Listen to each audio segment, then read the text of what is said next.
यदा यदा हि धर्मस्य ग्लानिर्भवति भारत अभ्युत्थानम् अधर्मस्य तदात्मानं सृजाम्यहम् परित्राणाय साधूनां विनाशाय च दुष्कृताम् धर्म संस्थापनार्थाय संभवामि संगम युगे।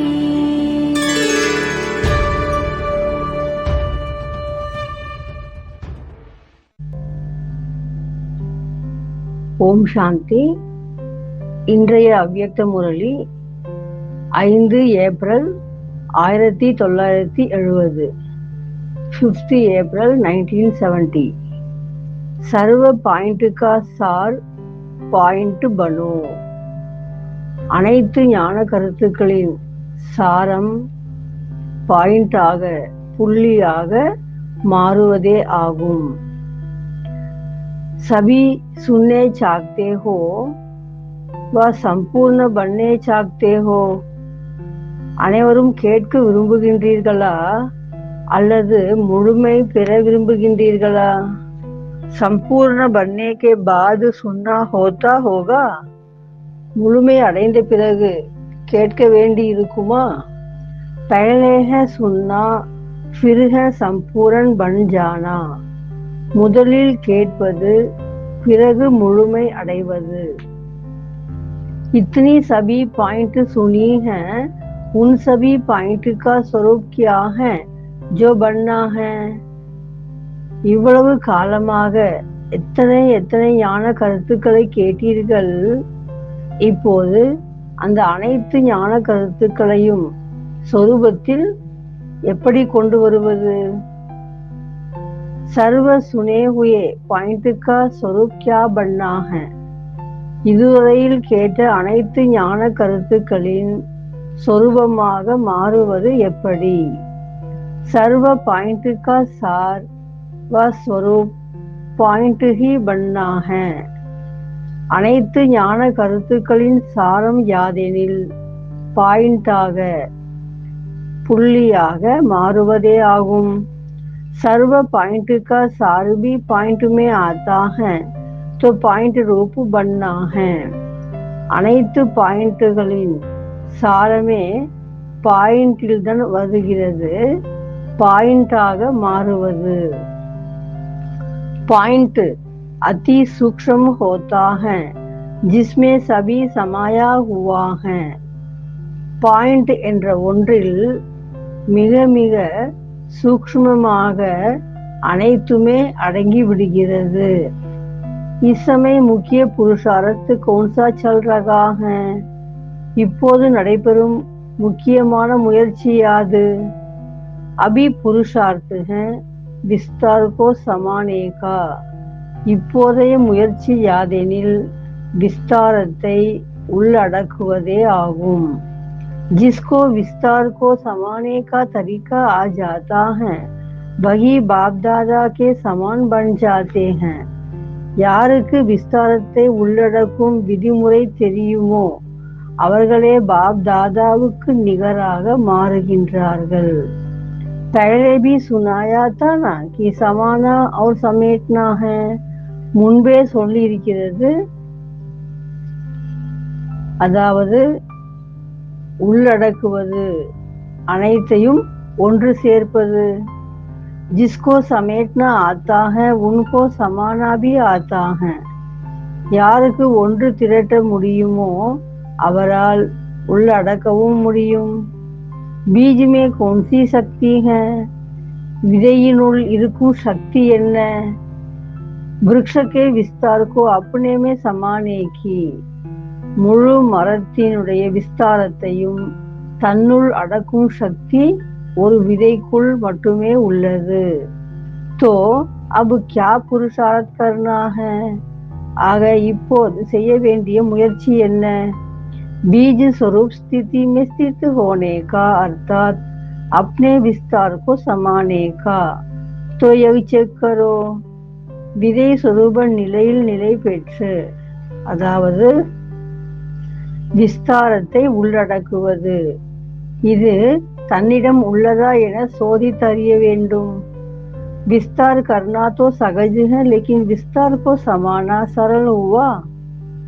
விஸ்தாரமாக விரிவுபடுத்துவது மிக சுலபமாக உள்ளது, ஆனால் விஸ்தாரத்தை உள்ளடக்குவது அதே அளவிற்கு சரளமாக உள்ளதா? आजकल साइंस वाले भी विस्तार को समेटने का ही पुरुषार्थ कर रहे हैं.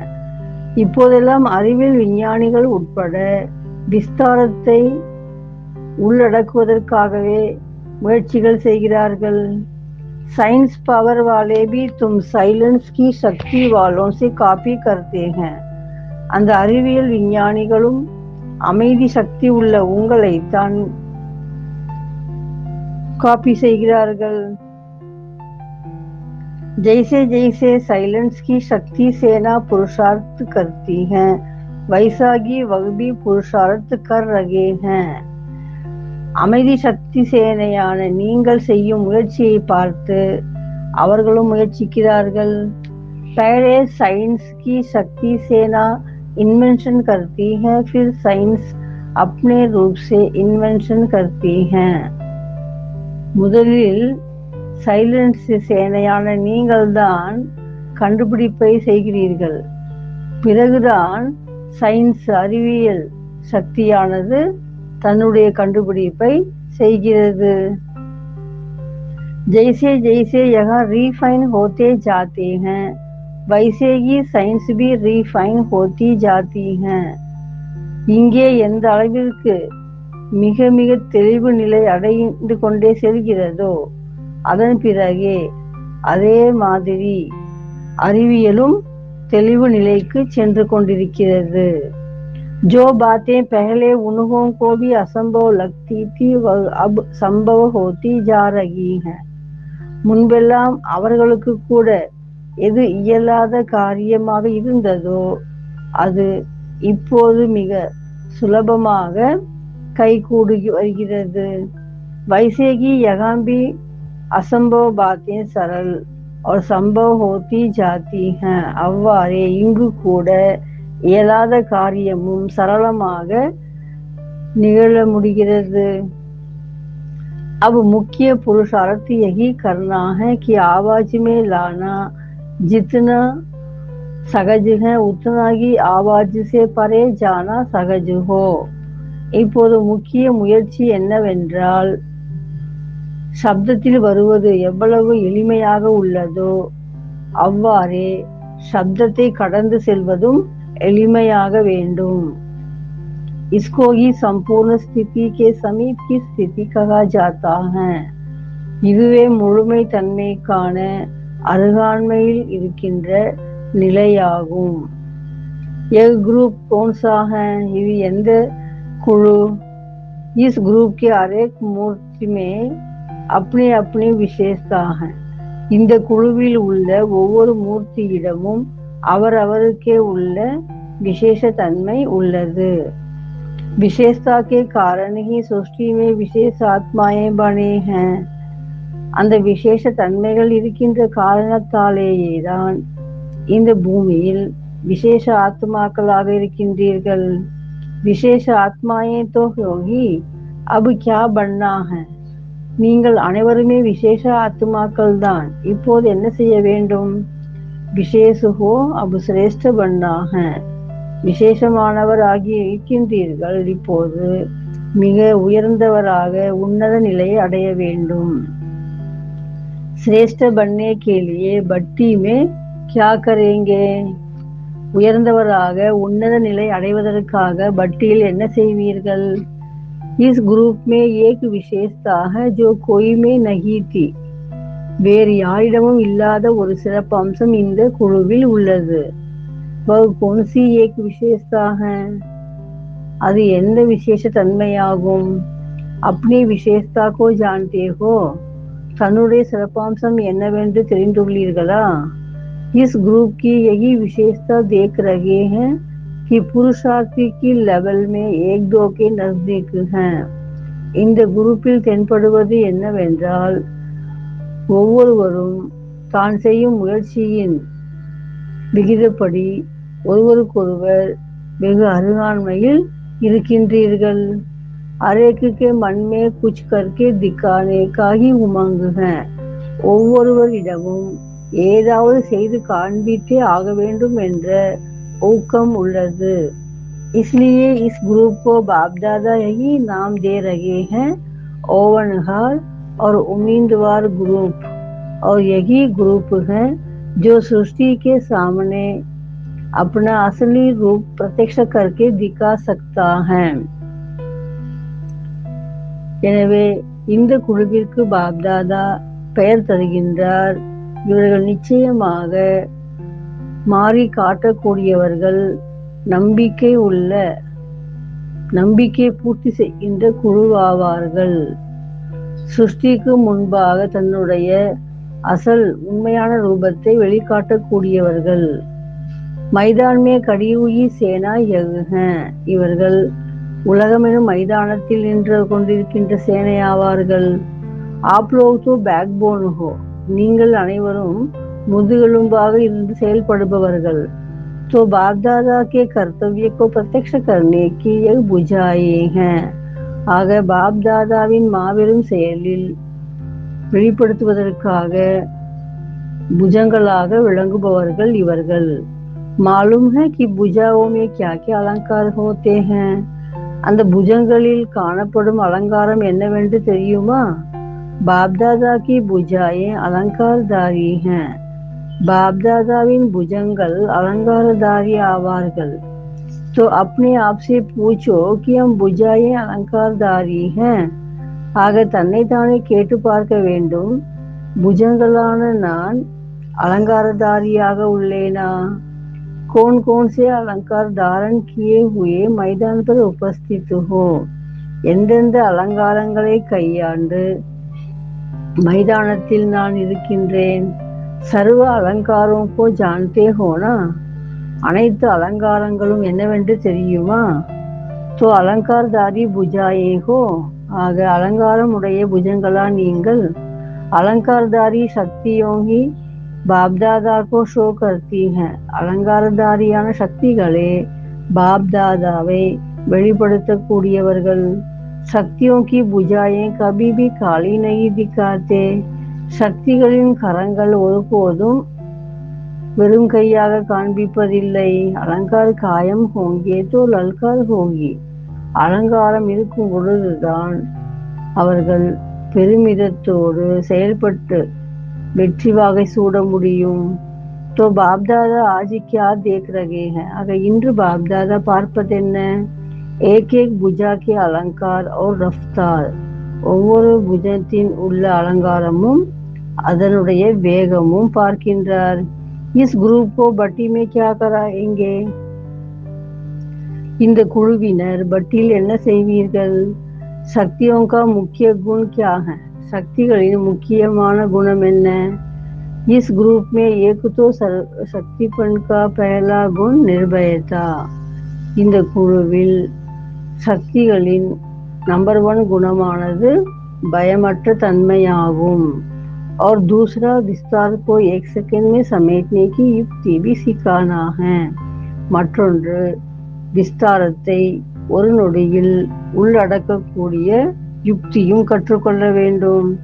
ஏகதா और एक रस. ஒருமுகத்தன்மை, ஒரே சீரான மனோநிலை. अनेक संस्कारों को एक शुद्ध संस्कार कैसे बनाए. அநேக விதமான சன்ஸ்காரங்களை சுத்தமான ஒரே சன்ஸ்காரமாக அமைப்பது எப்படி? यह भी इस भट्टी में सीखाना है. இதையும் இந்த பட்டியில் கற்றுக்கொள்ள வேண்டும். कम समय और कम बोल लेकिन सफलता अधिक हो. குறைந்த நேரத்தில் குறைந்த பேச்சு, ஆனால் வெற்றி அதிகமாக இருக்க வேண்டும். यह भी तरीका सिखाना है. இந்த விதிமுறையும் கற்றுக்கொள்ள வேண்டும். सुनना और स्वरूप बन जाना. கேட்ட மாத்திரமே நடைமுறையில் சொரூபமாகி காண்பிக்க வேண்டும். சுன்னா அதிக और स्वरूप बनना कम नहीं. அதிகமாக கேட்பதும் குறைவாக செய்வதும் ஆகக்கூடாது. சுன்தே ஜானா ஒரு பன்தே ஜானா, கேட்டுக்கொண்டே இருக்கும் பொழுதே மாறிக்கொண்டே இருக்க வேண்டும். अब साक्षात्कार मूर्त बनकर जाना वाचा मूर्त नहीं. இப்பொழுது சாட்சாத்கார மூர்த்தி ஆக வேண்டுமே தவிர வாய் சொல்லால் மட்டும் மூர்த்தி ஆகக்கூடாது. जो भी आप सभी को देखे तो आकारी और अलंकारी देखे. உங்களை பார்க்கின்ற அனைவருமே ஆகாரியாக அலங்காரியாக காண வேண்டும். सेंस बहुत है लेकिन अब क्या करना है. அத்தகைய புத்திசாலித்தனம் உள்ளவர்கள் நீங்கள். இப்போது என்ன செய்ய வேண்டும்? ஞான का जो एसेंस है उसमें रखना है. ஞானத்தினுடைய சாரமான எசன்ஸில் இருக்க வேண்டும். சென்ஸ் को एसेंस में लगा देना. சென்ஸை இப்போது எசன்ஸாக மாற்ற வேண்டும். தபுகி जो बाप दादा उम्मीद रखते हैं वह प्रत्यक्ष दिखाएंगे. அப்போதுதான் பாப்தாதாவின் நம்பிக்கையை நீங்கள் வெளிப்படுத்தி காண்பிக்க முடியும். எசன்ஸ் கோ ஜான்தே ஹோனா, அந்த எசன்ஸ் என்னவென்று தெரியும் அல்லவா? ஜோ இஸ் ஞானி அவசியக் பாத்தே ஹை வஹி எசன்ஸ் ஹை. இந்த ஞானத்தின் அவசியமான விஷயங்கள் யாதோ அதுவே एसेंस आगुम. अगर वह आवश्यक बातें धारण कर लो तो सर्व आवश्यकताएं पूरी हो जाएंगी. அத்தகைய அவசியமான விஷயங்களை கையாளும் பொழுதே அனைத்து தேவைகளும் பூர்த்தியாகிவிடும். அபி कोई न कोई आवश्यकताएं हैं. இப்போது சில விஷயங்கள் மிகவும் தேவைப்படுகிறது. लेकिन उन आवश्यकताओं को सदा के लिए पूर्ण करने के लिए दो आवश्यक बातें हैं.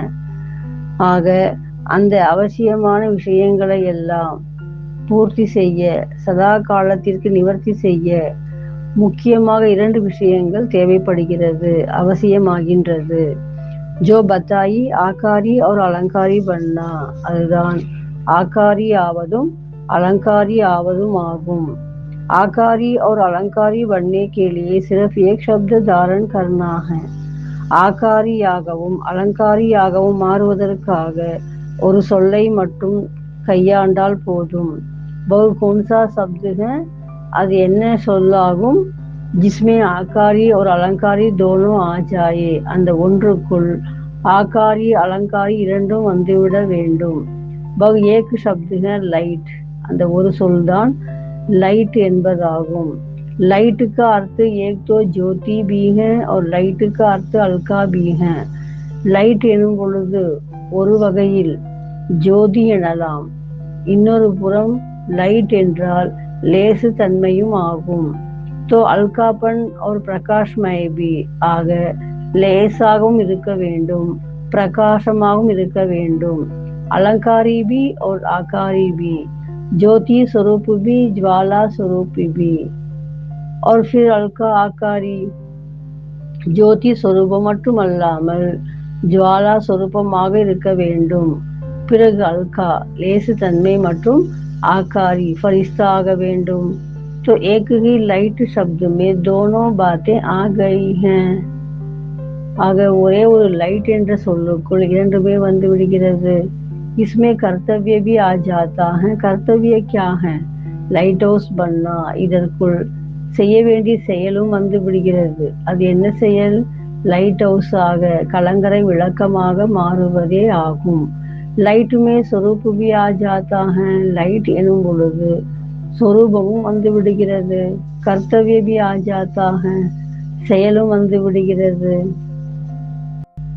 हर एक टीचर्स को बाप दादा द्वारा पर्सनल ज्ञान रत्नों की सौगात मिली है.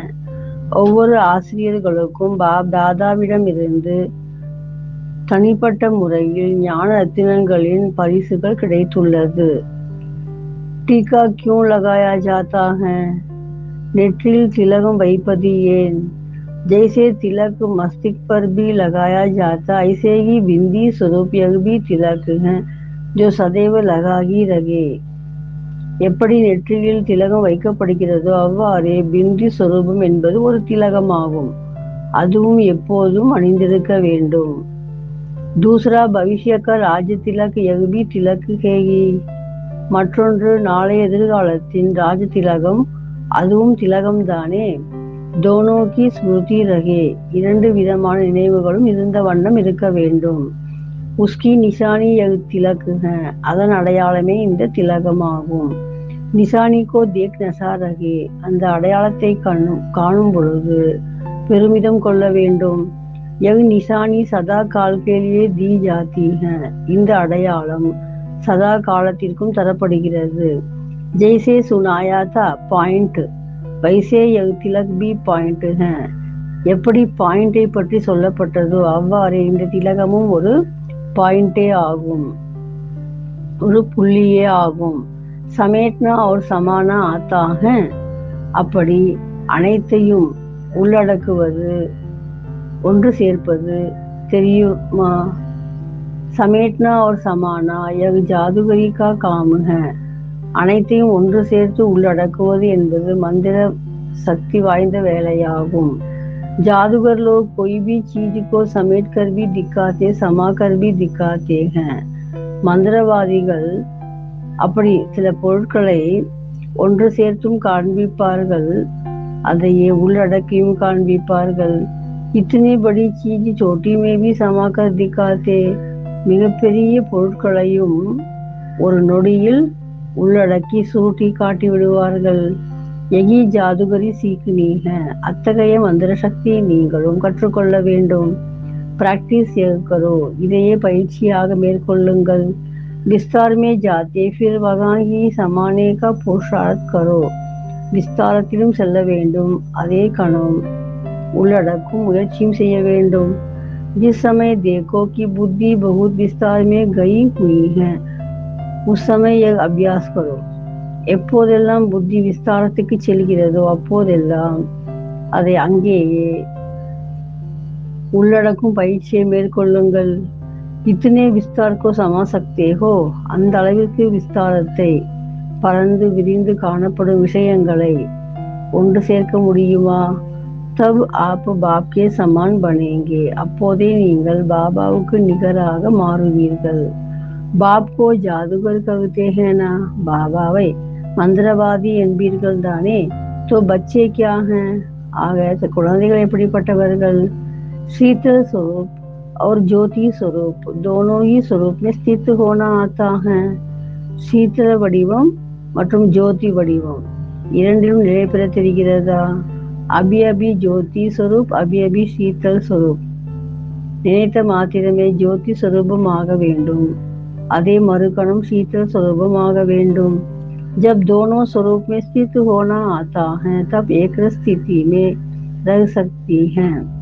எப்போது இரண்டு சொரூபத்திலும் நிலை பெற வருகிறதோ அப்போதே ஏக்ரஸ் நிலையிலும் இருக்க முடியும். दोनों की समानता चाहिए, यही वर्तमान पुरुषार्थ है. இரண்டிலும் சமநிலை பெற வேண்டும், இதுவே நிகழ்காலத்தில் செய்ய வேண்டிய முயற்சியாகும். यह पुष्प क्यों दे रहे हैं, இந்த மலர் தருவது எதற்காக? अनेक जन्मों में जो बाप की पूजा की है वह रिटर्न एक जन्म में बाप दादा देता है. अनेक பிறவிகளாக நீங்கள் தந்தைக்கு செய்த பூஜை, அதற்கு கைமாறாக ஒரு ஜென்மத்தில் தந்தை பாப் தாதா தருகின்றார். जो न्यारा होता है वही अति प्यारा होता है. யார் விலகி இருப்பார்களோ அவர்களை மிக பிரியமானவர் ஆகின்றார்கள். अगर सर्व का अति प्यारा बनना है तो सर्व बातों से जितना न्यारा बनेंगे उतना सर्व का प्यारा बनेंगे. ஒருவேளை அனைவருக்கும் மிக பிரியமானவர் ஆக வேண்டும் என்றால் அனைத்து விஷயங்களில் இருந்தும் எந்த அளவுக்கு விலகி இருப்பீர்களோ அந்த அளவுக்கே அநேகருடைய அன்பை பெற முடியும். जितना न्यारापन उतना ही प्यारापन, எந்த அளவுக்கு விலகிய தன்மையோ அந்த அளவுக்கு அன்பான நிலை அடைவீர்கள். और ऐसे जो न्यारे प्यारे होते उनको बाप दादा का सहारा मिलता है. அப்படி விலகியும் அன்பாகவும் இருக்கின்ற குழந்தைகளுக்கு தந்தையுடைய அரவணைப்பு என்றென்றும் கிடைக்கிறது. न्यारे बनते जाना अर्थात प्यारे बनते जाना, விலகிக் கொண்டே செல்லுங்கள். அதாவது தந்தையின் அன்பிற்கு பாத்திரமாகிக் கொண்டே இருங்கள். अगर मानो कोई आत्मा में प्यारे नहीं बन सकते हैं तो उसका कारण यही होता कि उस आत्मा के संस्कार और स्वभाव से न्यारे नहीं बनते हैं. ஒருவேளை எந்த ஆத்மாவுடைய அன்பிற்கும் பாத்திரமாகவில்லை என்றால் அதற்கு காரணம் இதுவாகத்தான் இருக்க முடியும். அந்த ஆத்மாவின் சம்ஸ்காரம் சுபாவத்தில் இருந்து விலகியவராக இருப்பதில்லை. எங்கே விலகிய தன்மையோ அங்கே அன்பான தன்மையும் வந்து விடுகிறது. जितना जिसका न्यारापन का अनुभव होगा उतना स्वतः ही प्यारा बनता जाएगा. ஒருவர் எந்த அளவுக்கு விலகியவராக இருக்கின்றாரோ அந்த அளவுக்கு அன்பானவரும் ஆகின்றார். प्यारे बनने का पुरुषार्थ नहीं न्यारे बनने का पुरुषार्थ करना. ஆக அன்பானவராக முயற்சி செய்ய வேண்டிய அவசியமில்லை. விலகியவராக இருப்பதற்கு முயற்சி செய்தாலே போதும். न्यारे बनने की प्रारब्ध है प्यारा बनना. விலகிய தன்மையின் வெளிப்பாடே அதற்கான பயன்பாடே தான் அன்பாக மாறுவதாகும். यह अभी की प्रारब्ध है. இதுவே இன்று செய்ய வேண்டிய முயற்சியும் அடைய வேண்டிய பலனும் ஆகும். जैसे बाप सभी को प्यारा है वैसे बच्चों को सारे जगत की आत्माओं का प्यारा बनना है. தந்தை எப்படி எல்லோருக்கும் பிரியமானவராக இருக்கின்றாரோ அவ்வாறே குழந்தைகள் முழு உலகத்தின் ஆத்மாக்களுக்கும் அன்பானவர் ஆக வேண்டும். उसका पुरुषार्थ सुनाया कि उसकी चलन में न्यारापन. அதற்காக செய்ய வேண்டிய முயற்சி என்ன கேட்டீர்கள் தானே? நடத்தையில் விலகிய தன்மை. तो यह पुष्प है जग से न्यारे जग से प्यारे बनने का. ஆக இந்த மலர் என்பது உலகத்திலிருந்து விடுபட்டும் உலகத்தாருக்கு அன்பானவராக மாறுவதற்காக அளிக்கப்படுகிறது. इस ग्रुप में अर्शपन भी है. अभी अर्श में क्या ऐड करना है? இந்த குழுவில் முகமலர்ச்சியும் உள்ளது. அதோடு மட்டுமல்லாமல் இன்னொன்று சேர்த்து கொள்ள வேண்டும். அது என்னவாகும்? ஆகர்ஷன் மூரத்து கைசே பனேங்கே. அனைவரையும் தன் பக்கம் ஈர்க்கும் வகையில் எப்படி மாறுவது?